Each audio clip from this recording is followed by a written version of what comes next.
नमस्कार,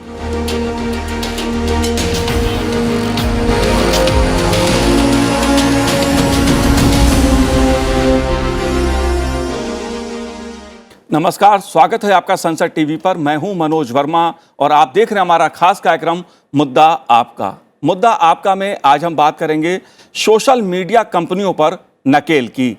इस मुद्दे पर बात इसलिए करेंगे क्योंकि सोशल मीडिया कंपनियां अब कंटेंट सामग्री के नियमन के नाम पर मनमानी नहीं कर पाएंगी। भारत सरकार ने इसके लिए नई व्यवस्था का खाका तैयार कर दिया है। इलेक्ट्रॉनिक एवं सूचना प्रौद्योगिकी मंत्रालय ने सूचना प्रौद्योगिकी संशोधन 2022 से जुड़े कानूनों को अधिसूचित कर दिया है। नए आईटी नियमों के तहत ट्विटर, फेसबुक, इंस्टाग्राम और यूट्यूब जैसे अन्य सोशल मीडिया प्लेटफॉर्म्स के लिए भारत के आईटी नियमों को मानना अनिवार्य हो जाएगा। इन सभी सोशल मीडिया प्लेटफॉर्म्स की जवाबदेही तय की गई है। इस बीच हरियाणा के सूरजकुंड में आयोजित राज्यों के गृह मंत्रियों के चिंतन शिविर को संबोधित करते हुए प्रधानमंत्री नरेंद्र मोदी ने कहा भी कि आज के दौर में सोशल मीडिया दुनिया की सबसे बड़ी ताकत है, इसलिए इसके इस्तेमाल में सावधानी जरूरी है।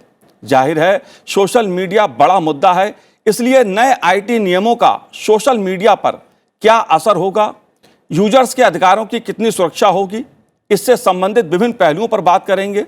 चर्चा करने के लिए खास मेहमान हमारे साथ इस समय जुड़े हुए हैं। सोशल मीडिया विशेषज्ञ जितेंद्र जैन जी हमारे साथ जुड़े हुए हैं। जितेंद्र जी, आपका स्वागत है। साथ ही हम बात करेंगे centre for research on cyber crime and cyber law के चेयरमैन अनुज अग्रवाल जी से। अनुज जी, आपका भी बहुत बहुत स्वागत है। और हमारे साथ जुड़ी हुई हैं साइबर सुरक्षा कानून की अधिवक्ता खुशबू जैन जी। खुशबू जी, आपका भी बहुत बहुत स्वागत है। लेकिन शुरुआत अनुज जी मैं आपसे करूंगा। जो नए आईटी नियम में बदलाव की बात की जा रही है, जो उभर के सामने आ रहे हैं, वो क्या हैं और उसका क्या असर पड़ेगा सोशल मीडिया प्लेटफॉर्म्स पर, आम जो उपयोग करता है उसके लिए कितने फायदेमंद हैं नए नियम? देखिए, ये नियम उपभोक्ताओं की जो बहुत दिनों से चली आ रही कुछ समस्याएं थी, उनको ध्यान में रखते हुए ही बनाए गए हैं जी। और अगर हम प्रमुखता से देखें, एक तो सबसे बड़ा परिवर्तन इस नियमों के माध्यम से ये किया जा रहा है कि हमारी जो भारतीय भाषाएं हैं उसके तहत अब उनको सारे अपने नियमों का प्रकाशन करना होगा भारतीय भाषाओं में, और एक भाषा में नहीं, अनेकों भाषाओं में। इसके अलावा अभी तक किसी का भी ट्विटर अकाउंट, किसी का भी फेसबुक अकाउंट या सोशल मीडिया का अकाउंट मनमाने तरीके से बंद कर दिया जाता था जी। किसी का कंटेंट गायब कर दिया जाता था, किसी के यूजर्स कम हो जाते थे और पिछले नियमों के मुताबिक ग्रीवांस ऑफिसर बनाए गए थे, लेकिन वो ग्रीवांस ऑफिसर तक ना तो लोग पहुंच पा रहे थे और वो ग्रीवांस ऑफिसर किस प्रकार से काम कर रहे हैं किसी को समझ में नहीं आ रहा था। अब उसके ऊपर सरकार ने 3 अधिकारियों की एक कमेटी बनाई है। जो व्यक्ति भी इन सोशल मीडिया प्लेटफॉर्म के निर्णयों से संतुष्ट नहीं होगा, वो इस सरकार की कमेटी के पास जा सकता है और ये कमेटी 30 दिन के अंदर उनके ग्रीवांस के ऊपर निर्णय देगी। तो मुझे लगता है इससे जो यूजर्स हैं, जो उपभोक्ता हैं, उनको सीधा सीधा फायदा मिलेगा।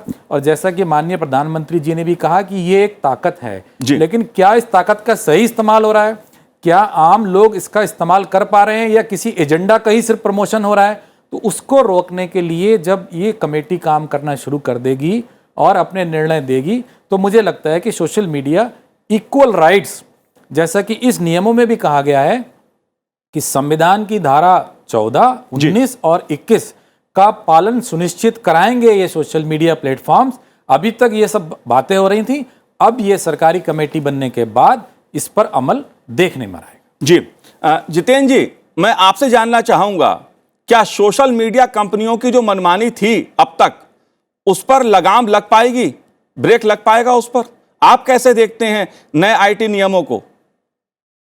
नहीं, इसमें देखिए 2 तरह की समस्याएं सामने आ रही थी। पहला तो ये था कि ये जो कंपनियां हैं, उपभोक्ता को तो छोड़ ही दीजिए, जो सरकारी आदेश थे 69A के अंदर भी सरकार के आदेश दे रहे थे कि उस कंटेंट को हटाने के लिए, रोकने के लिए, उसका भी पालन करने से कंपनियां इनकार कर रही थी। एक तरह से भारत की संप्रभु संसद के कानून को भी चुनौती दी जा रही थी जी। तो ये जो मनमानी थी, एक तो उसको रोकने के लिए एक यहाँ पे कहीं ना कहीं कोशिश है। दूसरा ये है कि आज भारत जो है इन बड़ी कंपनियों के लिए, अगर आप ट्विटर को देखें या फेसबुक को लें या व्हाट्सएप पे, इनके जो 40% उपभोक्ता है वो भारत से आते हैं। भारत इनके लिए सबसे बड़ा बाजार है।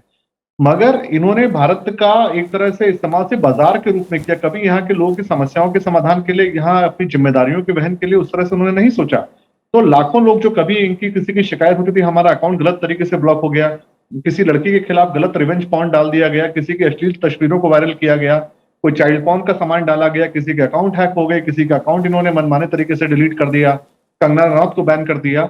और इन लोगों के पास कोई विकल्प नहीं थे कि ये कंपनियों को लिखें, और कोई कंपनियों में इनकी बात में सुनता नहीं था। दिल्ली हाईकोर्ट ने 5-6 साल पहले कहा कि भाई आप आम जनों से इतना पैसा कमा रहे हैं इनके डेटा से, तो कम से कम एक शिकायत अधिकारी की यहाँ पे नियुक्ति कीजिए। जी। वो दिल्ली हाईकोर्ट के कंटेम्प्ट के आदेश के बाद भी शिकायत अधिकारी की नियुक्ति जो है आयरलैंड में करी गई। ये तो जो पिछले 2 साल में अब जो नए आईटी रूल्स आए, जिसमें ये कहा गया कि एक शिकायत अधिकारी, एक चीफ कंप्लायंस ऑफिसर और ग्रीवियंस ऑफिसर आपको भारत के अंदर इन कंपनियों को अपने एम्प्लॉय को अपॉइंट करना होगा साल भर पहले से, तब जाके स्थिति बदली है। अब वो लोग यहाँ पे हैं और सरकार ने अब ये भी कहा है कि मात्र इन 3 अधिकारियों की नियुक्ति से काम नहीं चलेगा। इन 3 अधिकारियों को रिटर्न में पूरे नियम कानून के साथ और रीजनिंग के साथ ये फैसले देने होंगे। अगर किसी की शिकायत आई है तो आपने उसके ऊपर कार्रवाई करी या नहीं करी, तो क्यों नहीं करी। और अगर कोई भी उपभोक्ता अगर अब इनके फैसलों से संतुष्ट नहीं है, तो जैसा कि अनुज जी ने बताया, अब वो सरकार के पास जा सकता है। तो अब कंपनियों की ये जिम्मेदारी बहुत बढ़ जाएगी, इनके ऊपर दबाव भी आ जाएगा, और कहीं ना कहीं एक तरह से अब पूरी की पूरी अकाउंटेबिलिटी को और इनकी रिस्पॉन्सिबिलिटी को फिक्स कर दिया गया है। और अगर इनकी ग्रीवियंस कमेटी का जो आदेश, जो अगर कोई उपभोक्ता के खिलाफ जाता है, तो सरकारी जो कमेटी है और उसके यूजर के पक्ष में आदेश देती है, तो इमीडिएटली उसको कंप्लाई करना होगा। तो सरकार ने जो एक तरह से अपनी शिकायत का जो निवारण का जो एक पूरा का पूरा मैकेनिज्म था, तो उसको सरकार ने एक तरह से उसके ऊपर एक मॉनिटरिंग मैकेनिज्म बना दिया है, ताकि अब इनकी मनमानी और ना चले। जी, जाहिर सी बात है, भारत सरकार के जो नियम हैं, भारत का जो संविधान है, उसके अनुसार उस नियमों का पालन इन सोशल मीडिया कंपनियों को करना होगा। लेकिन खुशबू जी, एक बड़ा मुद्दा सोशल मीडिया के साथ जवाबदेही का जुड़ा रहा है। जो कंपनियां हैं सोशल मीडिया की, उनकी जवाबदेही तय की जा रही है। जवाबदेही के मुद्दे को आप कैसे देखती हैं? जी, ये जो मुद्दा है, आप आंसरेबल तो होंगे ना। आप जैसे कि जितिन जी ने भी बताया कि जो इंडिया का यूजर बेस है वो इनके लिए बहुत बड़ा बन जाता है, यहाँ से इनका बहुत बड़ा बिजनेस आता है। तो जब आपका बिजनेस यहाँ से आता है, तो आप देखें अगर इन प्लेटफॉर्म्स को, तो इन प्लेटफॉर्म्स पे जिस तरीके की चीजें पहले होती थी, वहां से चेंज होके ये प्लेटफॉर्म्स बहुत अहम हिस्सा बन चुके हैं हमारी दिनचर्या में। जहां तक एंटरटेनमेंट की बात है, इंफॉर्मेशन की बात है, बिजनेस की बात है, सब चीजों में ये जो प्लेटफॉर्म्स है ये एंटर कर चुके हैं। तो हमने देखा कि इन प्लेटफॉर्म्स में बहुत सारी चीजें होने लगी है, जैसे कि obscenity, child pornography, normal pornography, बहुत सारे क्राइम्स होने लगे हैं, हेट स्पीच होने लगी है, हेट क्राइम्स होने लगे, मिस इन्फॉर्मेशन, फेक इन्फॉर्मेशन। तो बहुत सारे पहलू उठ कर आए हैं। वहां पर देखा गया कि इनको अब आपको आंसरेबल होना पड़ेगा, आपको ट्रांसपेरेंट होना पड़ेगा, आपको अकाउंटेबल होना पड़ेगा। इन सबके मद्देनजर रखते हुए आईटी रूल्स 2021 के आए थे, जहां बोला गया कि हम आपको अभी भी सेफ हार्बर प्रोटेक्शन देंगे, प्रोवाइडेड कि आप जो इंडिया के रूल्स है आप इनको माने। आप जैसे ही इनको मानेंगे तो आप एक प्लेटफॉर्म है, जैसे आप नहीं मानेंगे तो आपसे वो सेफ हार्बर प्रोटेक्शन ले लिया जाएगा। बट बात आई थी कि जब आपको ये मानने के लिए आपको क्या करना पड़ेगा, आपको आपका खुद का एक ग्रेवियंस रिड्रेसल मैकेनिज्म बैठाना पड़ेगा। पर ये बैठाने के बाद में भी देखा गया कि जो 72 आवर्स का समय दिया गया था इनको एक्नॉलेजमेंट के बाद में जो सॉल्यूशन का टाइम दिया गया था कि कोई भी अगर यूजर की कंप्लेंट आती है तो आपको इतने समय में सॉल्व करनी है, वो हो नहीं पा रही थी। या तो मना कर देते थे या यूजर असंतुष्ट रहता था। और यहाँ पे कौन सा कंटेंट डाउन हो रहा है, कौन सा कंटेंट आ रहा है, उसको लेकर भी कोई ट्रांसपेरेंसी नहीं थी, कोई अकाउंटेबिलिटी नहीं थी। तो इसके मद्देनजर रखते हुए जो नए अमेंडमेंट आए हैं, जिन अमेंडमेंट की हम आज बात कर रहे हैं, वो ये बोल रहा है कि जो यूजर है अगर वो संतुष्ट नहीं है, जो भी डिसीजन आता है इन प्लेटफॉर्म्स का, पहला डिसीजन प्लेटफॉर्म्स का होगा, पहला डिसीजन प्लेटफॉर्म का खुद का होगा कि वो खुद अपने मैकेनिज्म चलाएं, ताकि वो देखें कि इस तरीके की जो इलीगल एक्टिविटीज है वो प्लेटफॉर्म्स पे ना हो। दूसरा, अगर यूजर कंप्लेन करता है तो उसको देखें। उसके बाद में भी अगर वो नहीं कर पाते हैं तो एक कमेटी बिठाने की बात की है, और उस कमेटी पे यूजर अपील कर सकता है कि मैं इस चीज से असंतुष्ट हूं, और वो कमेटी 30 दिन के अंदर इसका जवाब देगी। अब ये करने के साथ साथ में जो नए रूल्स है उसमें हमने और अकाउंटेबिलिटी की बात, जवाबदेही की जो आप बात कर रहे हो, वो ये लाई है कि आप इंडिया जो इतना बड़ा पूल है उसको जब आप एड्रेस करते हो तो आपको प्रिवेसी पॉलिसी बताना बहुत जरूरी है, आपको अपने रूल्स और रेगुलेशंस बताना बहुत जरूरी है। तो जब मैं रूल्स और रेगुलेशंस को बताने की बात कर रही हूँ, तो बताने के साथ साथ नए रूल्स में ये भी बोला गया है, जो हमारे 8 स्केड्यूल में स्पेसिफाइड लैंग्वेजेस है, 22 लैंग्वेजेस जो है, उन 22 लैंग्वेजेस में आप बताएं, ताकि जो यूजर है वो उन टर्म्स एंड कंडीशंस, उन रूल्स और रेगुलेशंस, उन प्रिवेसी पॉलिसी को समझ पाए, और समझने के बाद में उसको अग्री कर आपके प्लेटफॉर्म पर आकर आ पाए। तीसरी चीज जो इन्होंने, जो अभी नई चीज आई है, जो पुराने रूल्स में थी, वो थी कि आप जो ऑफेंसेस हैं, जैसे कि रेप थ्रेट हो गए, जो भी पनिशेबल ऑफेंसेस थे, उनको लेकर आया गया था। बट अब हमने बात की, जहां आप मिस रिप्रेजेंटेशन करते हैं, जहां आप फेक न्यूज स्प्रेड करते हैं, जहां आप प्रोडक्ट का मिस रिप्रेजेंटेशन करते हैं, जहां आप डिस इन्फॉर्मेशन फैलाते हैं, मिस इन्फॉर्मेशन फैलाते हैं, इन चीजों को भी इस पर कवर कर लिया गया है। ये अब इसके आईटी नए रूल्स के अंदर आ चुके हैं कि अगर इनको लेकर भी अगर कोई चीज होती है, तो इन प्लेटफॉर्म्स को मैकेनिज्म बैठाने पड़ेंगे इनको डिटेक्ट करने के लिए और इनको हटाने के लिए। और अगर नहीं बैठा पाते हैं, तो जो यूजर अगर कंप्लेन करते हैं, तो उस पे आप जवाब दें, उसके बाद आप एक्ट करें, अगर आपके साथ में डिटेक्ट नहीं हो पाई है ये चीजें। और तीसरा, नहीं कर पाते तो फिर आप जवाब दें कमिटी को, और कमिटी के बाद में या तो आप अपना सेफ हार्बर का प्रोटेक्शन जो है वो स्टेटस को आप हटा दें, और जैसे हमारे नॉर्मल लॉज चलते हैं आईपीसी के तहत, आप वैसे चलेंगे आपके ऊपर भी। जी बिल्कुल। लेकिन अनुज जी, दो मुद्दे बड़े अहम उभर के सामने आते हैं, खासतौर से जब भी सरकार ने नियम बनाए या नियम बनाने की कोशिश की गई, तो सोशल मीडिया कंपनियों ने और देश के एक वर्ग ने, बुद्धिजीवी वर्ग ने, सवाल उठाने शुरू कर दिए अभिव्यक्ति की आज़ादी के, कि उनके अधिकारों का क्या होगा। दूसरा, मैं एक जानना आपसे ये चाहता हूँ, क्या अंतर्राष्ट्रीय स्तर पर जो ये सोशल मीडिया कंपनी हैं, ज़्यादातर इसमें अंतर्राष्ट्रीय अपना कहीं और इनके हेडक्वार्टर्स हैं, लेकिन जब भी सरकार नियम बनाती है, भारत के संविधान की बात आती है, भारत के नियमों की बात आती है, कानून की बात आती है, तब ये कंपनियां उसको लेकर थोड़ी हीला हवेली करती हैं। आप कैसे देखते हैं दोनों मुद्दों को? देखिए, जहाँ तक अभिव्यक्ति की स्वतंत्रता की बात है, ये हमारे संविधान में निहित है, और सरकार कोई भी ऐसा नियम या कानून नहीं बना सकती जो संविधान में दिए गए मौलिक अधिकारों का उल्लंघन हो। जी। तो इससे अच्छा प्रोटेक्शन, और चूंकि हमारा एक लिखित संविधान है, तो ये बात कहना कि सरकार कोई ऐसा नियम बना रही है या उसे लगा पा रही है जिससे कि अभिव्यक्ति की स्वतंत्रता का जो है ह्रास हो रहा है, ऐसा ठीक नहीं है। और अगर ऐसा कुछ है तो आप हमारे पास, हमारे कॉन्स्टिट्यूशनल कोर्ट्स हैं, हाई कोर्ट हैं, सुप्रीम कोर्ट हैं, जा सकते हैं। लेकिन संविधान में स्वयं ये कहा गया है कि आपको या किसी को भी जो स्वतंत्रता दी गई उसकी एक लिमिट है। आप किसी दूसरे व्यक्ति की डेफेमेशन नहीं कर सकते, उसके बारे में गलत बयानी नहीं कर सकते। इसके बारे में बाकायदा क्रिमिनल प्रोविजन तक बने हुए हैं, बाकायदा क्रिमिनल कानून बना हुआ है। तो स्वतंत्रता का मतलब एब्सोल्यूट कभी नहीं रहा है जी, और ना कभी होना चाहिए। जब आपको एक इतना बड़ा माध्यम दिया गया है अपनी बात को व्यक्त करने का, तो आपके अंदर क्या मैच्योरिटी है, क्या आपके अंदर सत्यता और ईमानदारी है? अगर नहीं है तभी आपको बुरा लगेगा, वरना अगर आप अपनी बात सत्यता के साथ, ईमानदारी के साथ कह रहे हैं, तो इन प्लेटफॉर्म से अच्छा कुछ भी नहीं है।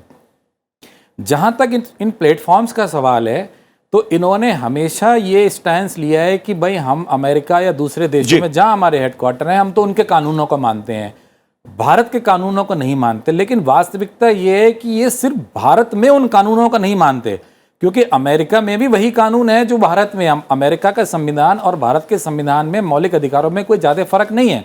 लेकिन यही लोग जब अमेरिका में जाते हैं तो कानूनों का पालन करते हैं, और जब भारत की बात आती है तो ना वहाँ के कानून का पालन करते हैं ना यहाँ के कानून का पालन करते हैं। ये पूरी तरह से स्वच्छंद होने की बात करते हैं। तो मुझे लगता है सरकार ने जो ये नए नियम बनाए हैं, वो सिर्फ और सिर्फ अमेरिका और भारत दोनों के ही संविधानों को लागू करने के लिए बनाए हैं। इसमें कोई रोक टोक वाली बात नहीं है। और अगर ऐसा कभी है तो हम स्वयं जाएंगे और माननीय सर्वोच्च न्यायालय से कहेंगे कि सरकार को रोके, जबकि अभी तो ऐसा नहीं दिख रहा है। जी, और जाहिर सी बात है कि अभिव्यक्ति की आज़ादी का मतलब देश की एकता, अखंडता को खतरे में डालना नहीं होता। किसी दूसरे व्यक्ति की अभिव्यक्ति की जो आज़ादी है उसका उल्लंघन करने का अधिकार नहीं देता है भारत का संविधान।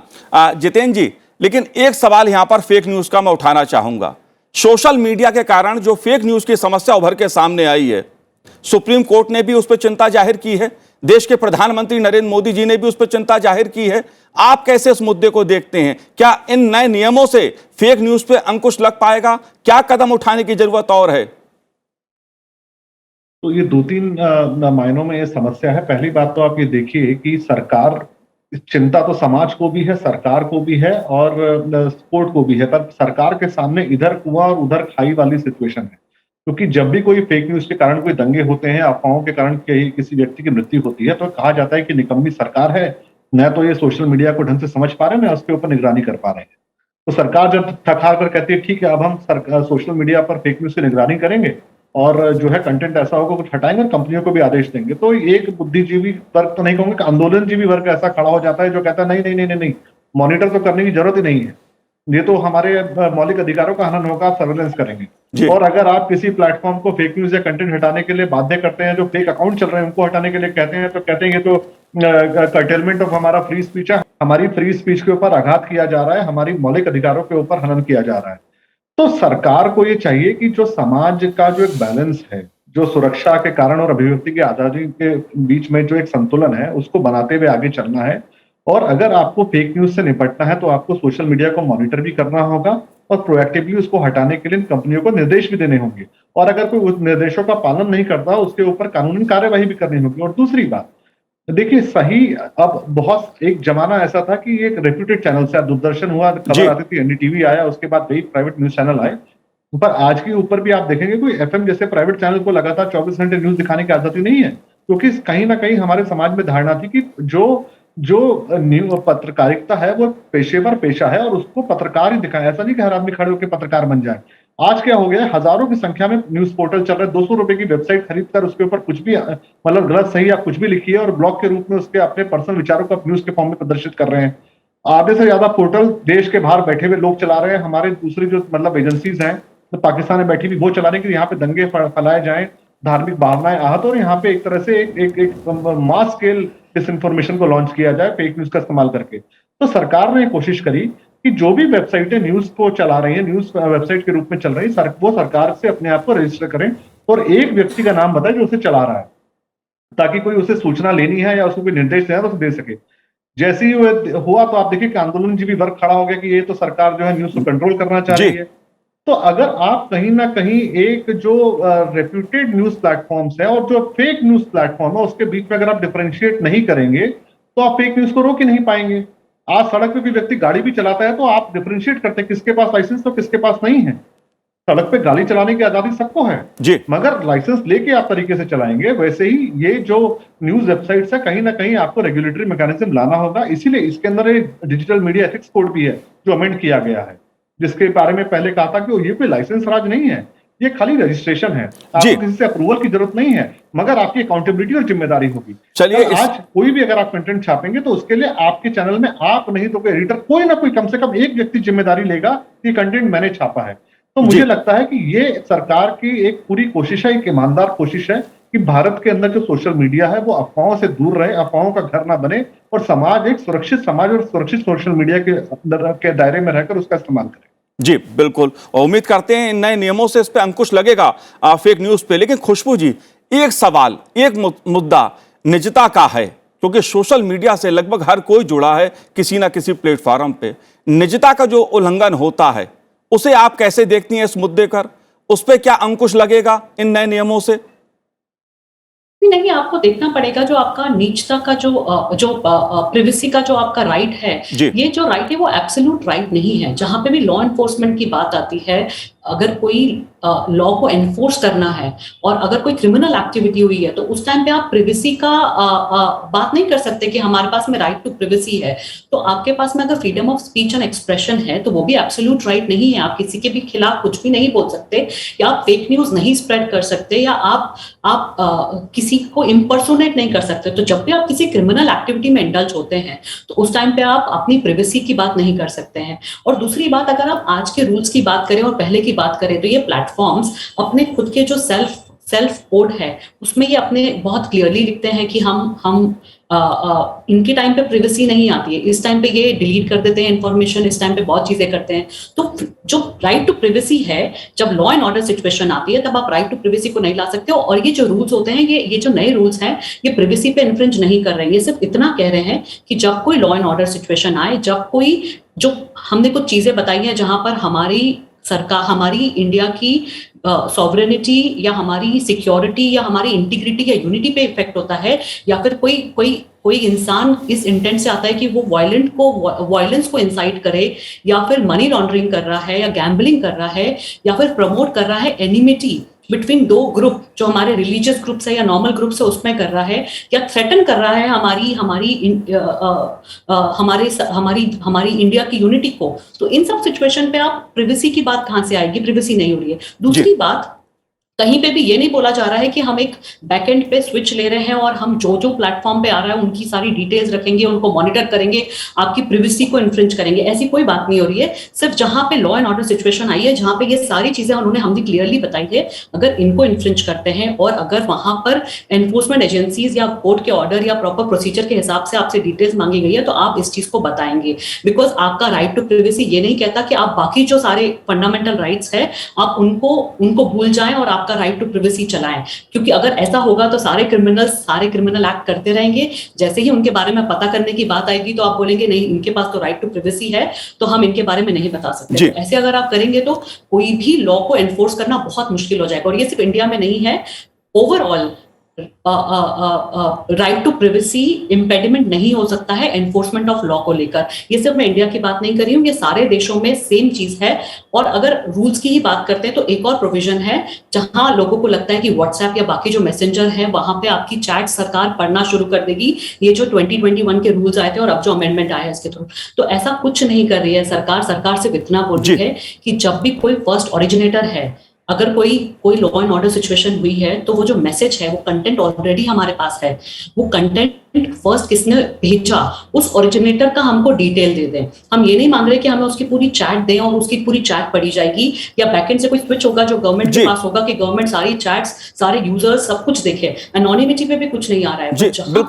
जहां पे आप क्रिमिनल एक्टिविटी करते हैं वहां पे आप राइट टू प्रिवेसी कैसे मांग सकते हैं? एक बहुत बड़ा मुद्दा अनुज जी जो सोशल मीडिया पे लगता रहा है, वो लोगों की जो आम यूजर्स हैं उनकी निजता के उल्लंघन का लगता है, जिसको मैं समझना चाहता हूं कि नए आईटी नियम जो हैं वो यूजर्स के अधिकारों का कितना ख्याल रखेगा। जो नए जो आईटी नियम उभर के सामने आए हैं और निजता की जहां तक मैंने बात समझने की कोशिश की है, क्योंकि हर यूजर जुड़ा है किसी ना किसी सोशल मीडिया प्लेटफॉर्म पे, और जब हम सोशल मीडिया प्लेटफॉर्म की बात करते हैं तो निजता का मुद्दा भी एक बहुत अहम हो जाता है। देखिए, सरकार ने घोषित रूप से ये कहा है कि संविधान 14, 19 और 21 में ही निजता, माननीय सुप्रीम कोर्ट ने लोगों को अधिकार दिया है। संविधान में तो पहले से लिखा नहीं था। तो जब सरकार स्वयं ही घोषणा कर रही है कि हम इन नियमों के माध्यम से सोशल मीडिया प्लेटफॉर्म से ये उम्मीद करते हैं कि वो लोगों की निजता का ख्याल रखेंगे, तो इसका मतलब ये हुआ कि अब सोशल मीडिया प्लेटफॉर्म्स को ये इंश्योर करना होगा कि ना सिर्फ आपकी बल्कि मेरी निजता, यानी हम दोनों की ही निजता का ख्याल रखना है। सिर्फ आपकी नहीं रखना है, सिर्फ मेरी नहीं रखना है। ना आप स्पेशल हैं, ना मैं किसी तरीके से अंडर प्रिविलेज्ड हूं। तो इसलिए निजता का ख्याल बिल्कुल रखा जाएगा और ना रखना अपने आप में गलत माना जाएगा। और अगर किसी व्यक्ति की निजता का हनन इस प्लेटफॉर्म्स पर हो रहा है तो सबसे पहले 24 घंटे के अंदर उनको एक्नॉलेज करेंगे वो प्लेटफॉर्म्स कि भाई इनकी निजता का हनन है। 15 दिन के अंदर उसका सोल्यूशन देंगे, रिजॉल्व करेंगे। और नहीं तो वो व्यक्ति जिसकी निजता का हनन है वो निश्चित रूप से ग्रीवेंस कमेटी के पास जा सकता है। पूरा ग्रीवेंस रिड्रेसल है। तो अब ये एक कॉम्प्रिहेंसिव हो गया। पहले कुछ चुने हुए लोगों की निजता तो सबसे ऊपर थी और आम आदमी की निजता का कोई ख्याल नहीं रख रहा था। अब ऐसा नहीं होगा। मुझे लगता है नियमों में सरकार ने संविधान का जो है हवाला दिया है और कोई भी प्लेटफॉर्म, कोई भी संस्था जो इस देश में काम कर रही है, कोई भी नागरिक संविधान के ऊपर तो बिल्कुल नहीं हो सकता। ना सरकार है, ना प्लेटफॉर्म है, ना इंडिविजुअल है। जी, और नए आईटी जो नियम बनाए गए हैं उसका एक संदेश यही है कि कोई भी कंपनी है, चाहे वो सोशल मीडिया या कोई भी है, वो भारत के संविधान से ऊपर नहीं है। भारत के संविधान को सबको मानना भारत की संसद से बने कानूनों का पालन करना ही होगा। साफ संदेश इसका है। लेकिन जितेंद्र जी, आखिरी सवाल आपसे, क्या टेक्नोलॉजी के जरिए जो फेक न्यूज़ की समस्या है, या जिस तरह हमने कुछ समय पहले देखा कि पाकिस्तान से इस प्रकार के वीडियोस जारी किए गए यूट्यूब के जरिए तमाम तरह के सोशल मीडिया प्लेटफॉर्म पर, जिसने भारत में लोगों को गुमराह करने का काम किया, सांप्रदायिक सौहार्द बिगाड़ने का काम किया। सरकार ने कई पाकिस्तानी ऐसे जो यूट्यूब चैनल्स थे उन पे अंकुश भी लगाया। कुछ लोग भारत में रहकर भी ये काम करते हैं देश के खिलाफ। आप कैसे देखते हैं इस मुद्दे को? देखिए, दो चीजें हैं, एक तो फेक न्यूज है और दूसरा धार्मिक भावनाएं भड़काने वाला कंटेंट है। और उसमें भी कहीं ना कहीं आप देखिए अब पाकिस्तान से पिछले 2.5 साल से कैंपेन चल रहा है कि इंडियन मुस्लिम्स इन डेंजर। जी, वो पूरे विश्व के अंदर एक ये छवि भारत की बनाना चाहते हैं कि भारत का जो सेक्युलर समाज है वो एक इतना अहिष्णु हो गया है कि वो अब मुसलमानों को मारने पर उतारते हैं। उसके लिए वो हजारों की संख्या में फेक न्यूज डालते हैं। अगर कोई छोटा मोटा इंसिडेंट हो जाए तो उसको इतने विकराल रूप से दिखाते हैं कि भारत का समाज एक तरह से ये मेन स्ट्रीम हो चुका है। तो अब सरकार क्या करती है कि इन कंपनियों का, मान लीजिए आपने देखा होगा फ्रांस में कई साल पहले एक इंसिडेंट हुआ, किसी ने पैगंबर साहब पे गलत कार्टून बना दिया। अगर वो फ्रांस के अंदर वो वहां के समाज के हिसाब से वो सही है, उसको फ्री स्पीच मानते हैं, हमारे समाज में नहीं है। हम एक मल्टी रिलीजियस कंट्री है। हमारे अंदर अगर आप किसी हिंदू देवी देवता की या किसी मुस्लिम धर्मगुरु का इस तरह से करेंगे तो हम दंगे भड़क जाएंगे। तो हमारे कानून में इसकी इजाजत नहीं है। अब ये जो कंपनियां हैं ये सेलेक्टिवली अपने हिसाब से डिसाइड करती थी कि क्या फ्री स्पीच होगी और क्या नहीं होगी। सरकार ने कहा कि भाई बहुत सारे लोग ऐसे हैं जो दंगे भड़काने की या फेक हैंडल पाकिस्तान से चल रहे हैं, जो किसान प्रोटेस्ट में दंगे भड़काने का काम कर रहे हैं, आप इन्हें हटाइए। तो इन कंपनियों ने कहा नहीं साहब, ये तो हमारी पॉलिसी के हिसाब से तो नहीं है, हम तो नहीं हटाएंगे। तो अब फर्क यही सबसे बड़ा आने वाला है कि इनका जो ग्रीवेंस रिड्रेसल मैकेनिज्म था जो एग्जिस्टिंग इन कंपनीज का, वो इनकी पॉलिसी के हिसाब से चलता था। और वो पॉलिसी ऑफ कन्वीनियंस की कहाँ हमारा मुनाफा है और कहाँ हमें पॉलिटिकल रूप से जो है किसकी मतलब तरफदारी करनी है। जो सरकारी कमेटी बनेगी उसके फैसले भारत के संविधान और भारत के कानून के हिसाब से होंगे। तो एक तरह से सबसे पहले सारी कंपनियों का जो ग्रीवेंस रिड्रेसल मैकेनिज्म है ये ऑटोमेटिकली भारत के कानून के मतलब पूरा के पूरा मतलब उत्तरदायी होगा और उसके अंतर्गत ही अब काम करेगा। दूसरा, अगर अभी इन्हें कहा जाए कि साहब ये ट्विटर हैंडल जो है भारत में फेक न्यूज फैला रहा है, आप इसको हटाइए, तो ये सेलेक्टिव ज्योग्राफी में उसको ब्लॉक करते हैं। वो भारत में तो रुक जाएगा मगर पूरे विश्व में उसको दिखता रहेगा। तो अगर एक मान लीजिए पाकिस्तान के जो ये पुराने रहमान मलिक साहब ने भारत के बारे में कई वीडियोस डाले कि किस तरह से मुस्लिमों को यहाँ पे अत्याचार हो रहा है, पूरा झूठे। बिल्कुल सवाल हिंदू मुसलमान का नहीं है, सवाल बिल्कुल हिंदू मुसलमान का नहीं है, सवाल भारत की एकता अखंडता का है, भारत के संविधान का है। जाहिर सी बात है जी, बिल्कुल। देखिए पाकिस्तान क्या करता दुनिया जानती है, लेकिन मुद्दा भारत के संविधान का है जी, भारत के संविधान का मुद्दा है ये। और इसलिए मैं कह रहा हूं कि नए आईटी नियमन जो यूजर्स का ख्याल रखेगा, उनके अधिकारों की रक्षा करेगा, उनकी निजता की अधिकारों की रक्षा करेगा, साथ ही देश की एकता अखंडता की भी रक्षा नए आईटी नियम करेंगे। आप तीनों ने इस कार्यक्रम में भाग लिया, बहुत बहुत शुक्रिया, बहुत बहुत धन्यवाद संसद टीवी से बात करने के लिए। तो आज इस कार्यक्रम में इतना ही, मुझे दीजिए आज्ञा, नमस्कार।